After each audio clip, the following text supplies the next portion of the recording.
Tennessee baseball is back in an NCAA Super Regional. Surely you are not surprised. The Vols will host Evansville in a Super Regional starting on Friday afternoon.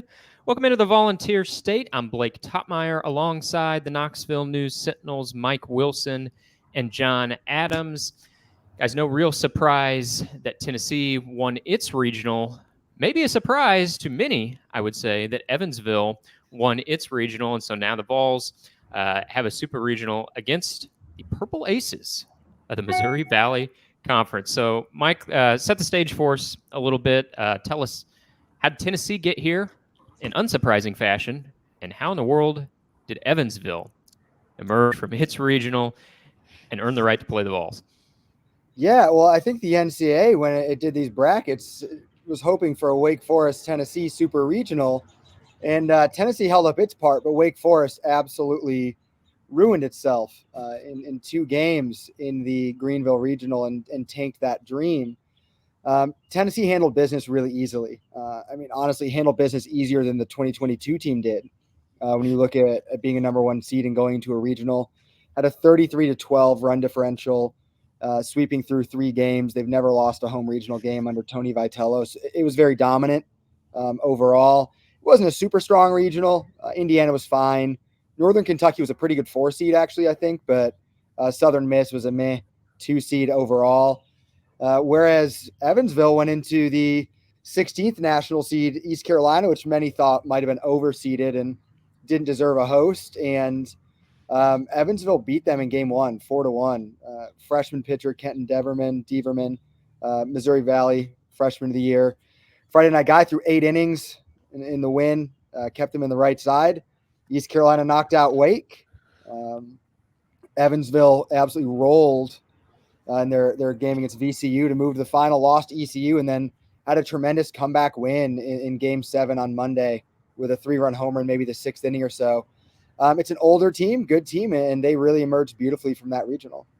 John, are the Vols, after hearing that report from Mike, are the Vols on upset alert here? You've covered sports for many, many years. You've covered Tennessee teams that maybe had a lot going for them and withered. Should Tennessee be on upset alert in the Super Regional? Yeah, they withered. Sometimes they just totally collapsed. It was beyond withering. It was just instant disappointment. Yeah, when I watched this team, though, much like the 2022 team, though things didn't turn out well for that team, at least not as well as everyone anticipated after one of the great regular seasons in college baseball history, Tennessee lost to Notre Dame in a super regional there at Lindsey Nelson Stadium. But give Notre Dame a lot of credit. That was a really good Notre Dame team and a very experienced team with its coach was making his farewell appearance, and the team was really energized. But I usually don't anticipate Tennessee teams doing well on the biggest stage. Maybe that's just from being around them a long time and the way things have worked out. But I feel differently about the baseball teams. Even though that Tennessee 22 team was upset, I didn't think it would be upset. I thought it would win the whole shebang. I kind of feel the same way about this team. I know with the way baseball goes, I could be proven wrong again, but watching this team through the year, I just feel like it's going to find a way to win. It has so much going for it. It doesn't have a dominant super starter as it's had in the past on the pitching mound. But it's got so many pitching guys that Coach Tony Vitello can count on. It plays good defense, and its hitting is really potent, and it's even more so at Lindsey Nelson Stadium where the ball flies out of there really often. Yeah, as John was talking there, Mike, I was wondering, does Tennessee have any potential weakness that Evansville can exploit? And as John mentioned, maybe they don't have that number one true ace that you've seen other teams that win a College World Series have, or Tennessee maybe have in past years. They got good starters, but maybe not the total shutdown guy. But as John mentioned, I mean, they can mash their way to victories when they need to via the long ball, particularly at home. So, I mean, you know this team better than anyone. Do you see, not just in the super regional, but as we look forward a little bit to the potential of another College World Series appearance for Tennessee, are there any vulnerabilities? What are the, if they're going to be tripped up, you know, what areas do you look at, you know, as having a potential, you know, for tripping up the Vols?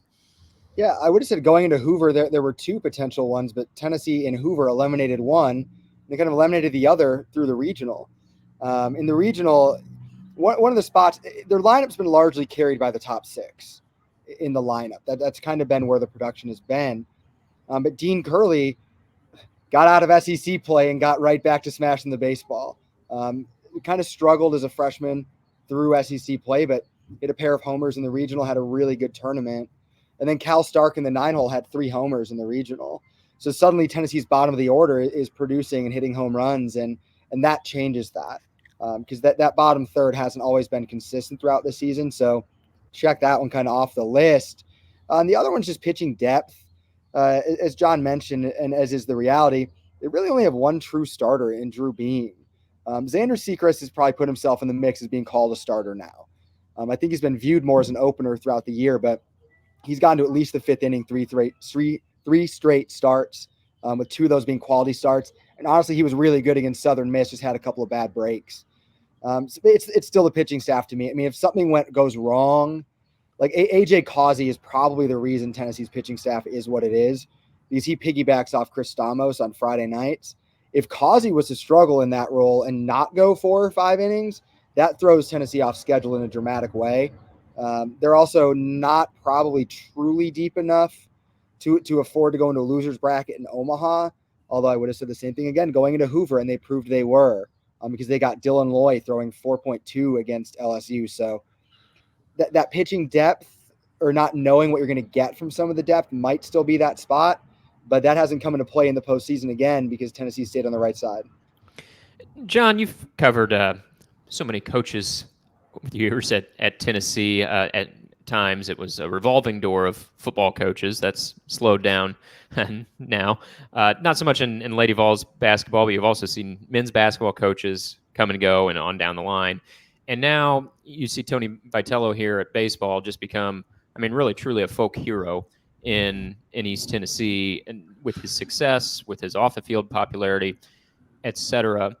Can you think of anyone you've covered? Maybe it's not at Tennessee, but maybe it was elsewhere throughout your career that sort of had this sort of fanfare, almost can do no wrong, having the fan base in the palm of his hand, really, as we see with Tony Vitello right now in Tennessee baseball. Yeah, there have been a few. I mean, Pat Summitt was such a legendary figure, and she was Lady Vols basketball. I mean, she was here so long, and she was so successful. She was she was popular. People loved Pat Summitt because she had the ability to be a really hard-nosed coach, but she could turn on the charm whenever necessary, and she was great with people. She really connected with everyone she met. I've heard many times from people I just happened to meet that didn't even live in Tennessee that encountered Pat Summitt along the way, and it was memorable. She had the ability to talk to somebody, and everything else just disappeared. She made that person feel very important. She was always very much in the present. So she kind of looms large to me in Tennessee sports. In any sports I've covered, I've been a lot of different places, covered a lot of great coaches, but Bobby Bowden at Florida State, I was a columnist in Jacksonville, and Bobby Bowden comes to mind because he extremely successful and just such a gregarious personality. And Tony Vitello reminds me somewhat of Bruce Pearl, the ability to just energize a fan base. I mean, we look back on Tennessee baseball and see how dreadful it was for so long, but it wasn't just in the wins and losses. I mean, you go out to Lindsey Nelson Stadium, and I rarely did. You go out to Lindsey Nelson Stadium. I mean, people could you always had the feeling that these people just wandered in. They might have been walking around campus and, hey, there's a baseball stadium that looks like that gate's open. Let's just walk in there and see what's going on. What was going on? Not much.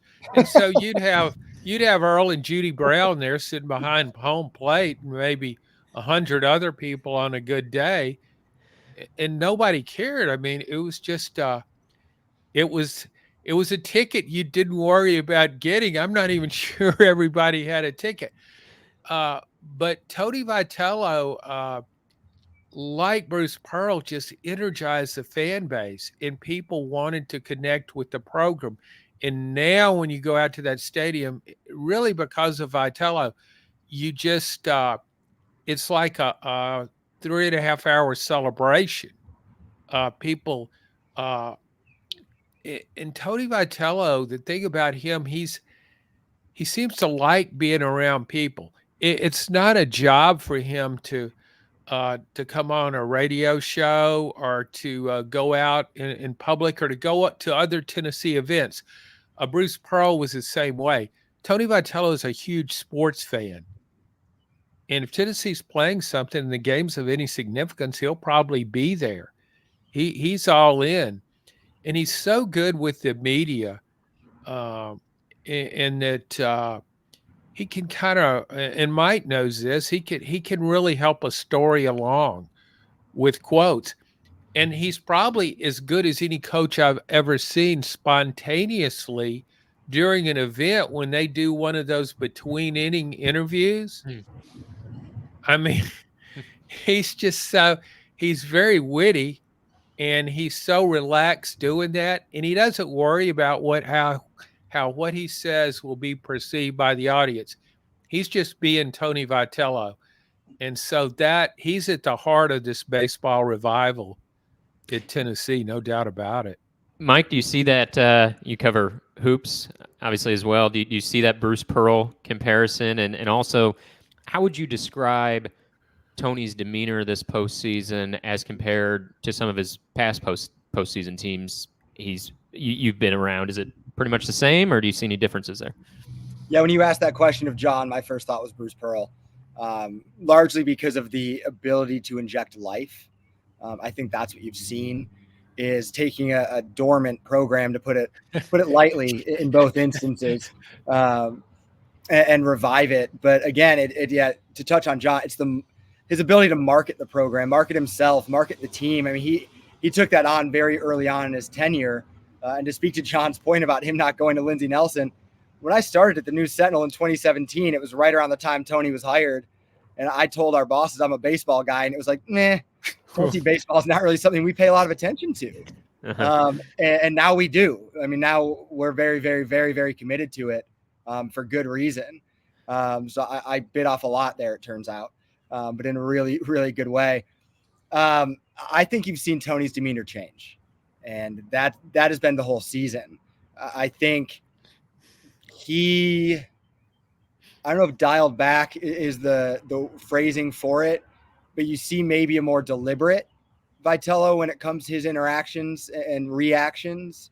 It's competitive as ever. That hasn't changed, but I think you've seen the way that manifests itself in games show up differently.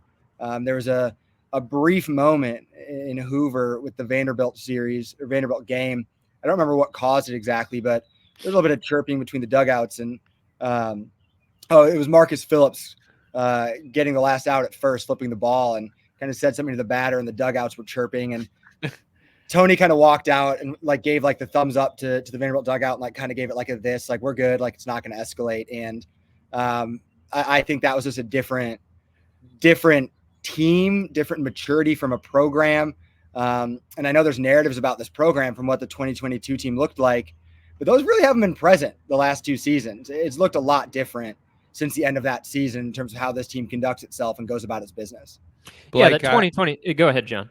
Well, I was just saying when Mike was saying, excuse me, but yeah, it was as though with that 22 team, you kind of had the whole feeling the whole team was kind of on edge, and Vitello in particular, as though there's an explosion coming, And it might not be home runs. It just might be an eruption from the dugout. There was kind of a tension with that team, I thought, and things happened around it. And a lot of it had to do with the makeup of the players. It was a completely different team. But that's a really good point Mike makes, because to me, you have a program now that's not the new kid on the block. It's not College World Series is making it is not a historic occasion anymore. If Tennessee does, it's kind of business as usual. And I hadn't really thought about it until Mike said that. But now when I think about Vitello in the dugout and all the games I've watched, he just seems more relaxed. And agreed, he's as competitive as ever. And one thing that I think some people miss with Vitello uh, is that because he's kind of out there in the public and you see him at other events and stuff, is how many hours this guy logs and how hard he works in recruiting. I mean, I could talk to him at any point in the year and he could tell me about next year's team. Of course, that will be determined in fall practice and going into preseason, but he's already got a kind of a broad view of how that team might come together. He's so cognizant of personnel, future personnel, and he's in his mind, he's not just coaching, he's always recruiting and thinking about the next time. And that guy watches so much baseball when he's not coaching. He watches so much and sees so many potential players. So it kind of makes him the consummate coach, in that he's got the charisma factor going for him, but he's also got that hard-nosed work ethic. Consummate baseball guy. It sounds like Mike Wilson, who's always watching baseball when he's not at it, at Lindsey Nelson. Yeah, as you guys, I mean, just by nature of this, how could it not? The 2022 team comes up a lot, but, there are some comparisons there in terms of win-loss record and success and expectations. But I think you guys are really pointing out the differences between the two teams. And for Tennessee fans, obviously that's good to hear, because they don't want a sequel to the way 2022 ended. But, the number one seed in this bracket, as people who follow this tournament over the years know, can at times be a bit of a curse for that top seeded team for whatever reason. Mike, as you look at Tennessee's path ahead, both Evansville and what's left elsewhere in the bracket, do you think Tennessee is a deserving front runner at this point in the tournament? And we may get into this more in a future episode if Tennessee does advance past Evansville and gets the College World Series. But just sort of a preview. Do you see someone looming out there elsewhere in the bracket where maybe Tennessee would say, I wouldn't really mind it if this particular team lost in its super regional? So, hey, we don't have to worry about them in Omaha. Yeah, I do think Tennessee is the deserving front runner. I think they've been that probably since Florida series, Vanderbilt series, early May. I think they've looked like that team. They've been pretty consistent since then for the most part. So that's where I'd kind of point back to. But it also is a year, though, where there's no juggernaut. There is no Tennessee 2022. There is no LSU, Wake Forest type team from last season. People expected Wake and Florida to be that, and they weren't. So Tennessee is the most complete team, and I don't think that's a question. With the offense and the pitching pairing, there's no one else that ranks in the top of those categories quite like the Vols. That said, where Tennessee's been tripped up in Omaha the past two times it's been is the pitcher they faced in game one. They faced Andrew Abbott for Virginia in 2021, who was tremendous. He's now a starter for the Reds. Very, very good lefty. Then obviously last year you got Paul Skeens, and that was just a bad draw for anyone. You were going to be sent straight to the losers bracket by facing Paul Skeens. That to say, setting up this year, you probably want UConn to beat Florida State in the Super Regional. Jamie Arnold from Florida State is tremendous as a game one starter. And I think if you can avoid him in game one, you're probably happier. Not to say that he's unbeatable like a Skeens, for example, who seemed unbeatable, but he's terrific. And that's a guy that you probably don't want to see in game one, because again, if you talk about Tennessee's weaknesses, it's do you have the pitching to get out of a loser's bracket, which they did in Hoover, so they could again in Omaha. But the teams you play in Omaha are going to look better than the ones you saw in Hoover, probably. I mean, the SEC teams they played in that were all top 5 seeds still, so they were facing some darn good teams. But yeah, that to me is a team that you might want to see bounce before you face them. John, I want to ask you this, and then we'll wrap up with predictions for the Super Regional. You're in touch with Vols fans. I know many of them like to find your email inbox and tell you what they think, not only of you, but of Tennessee sports teams. So as you engage with the fan base, what's the mood around this team? I mean, at the end of the day, it's never going to change that Tennessee is a football fan base first, right? But we've seen over the years, you put a winner on the field, regardless of sport, and Vols fans are going to support you full force, and that's evident at Lindsey Nelson. So, what sort of temperature are you taking from the mood of the fan base, and is it how much do you think they're expecting? This is the year maybe that Tennessee could produce a national championship. I think because of the nature of the sport, they don't see this. They realize there's no sure thing. I think fans, though, are just really so happy that Tennessee is so good. And it's not just what's going on now or what went on last season or season before that. It's a sense about the fan base. Well, this program's always going to be good. And when the emails I get from fans about, if I do a survey question, I say, which coach do you like the most? It's Tony Vitello. If I do a survey, which will be the next program to win a national championship at Tennessee, people say Tony Vitello's program. They have a real confidence in this program. I think it's viewed differently than I mean, Tennessee's really good in a lot of sports right now, but I think this team and this program are viewed somewhat differently. And I don't think losses in the playoffs, in the postseason, are perceived as disastrous. It's like, okay, we wanted to win. We're really disappointed. I hate it we didn't win, but we know we'll be good next year and the year after that. I think that's kind of the mood of the fan base. Mike, what do you feel there when you're at the ballpark covering this team? I mean, there's still a fever pitch level of excitement, I think, but it's also, as John is saying, it's not new anymore. 2021 was brand new. 2022 was a lightning rod, a bug zapper, whatever you want to call it. Anyone and everything was drawn to it for good and bad reasons.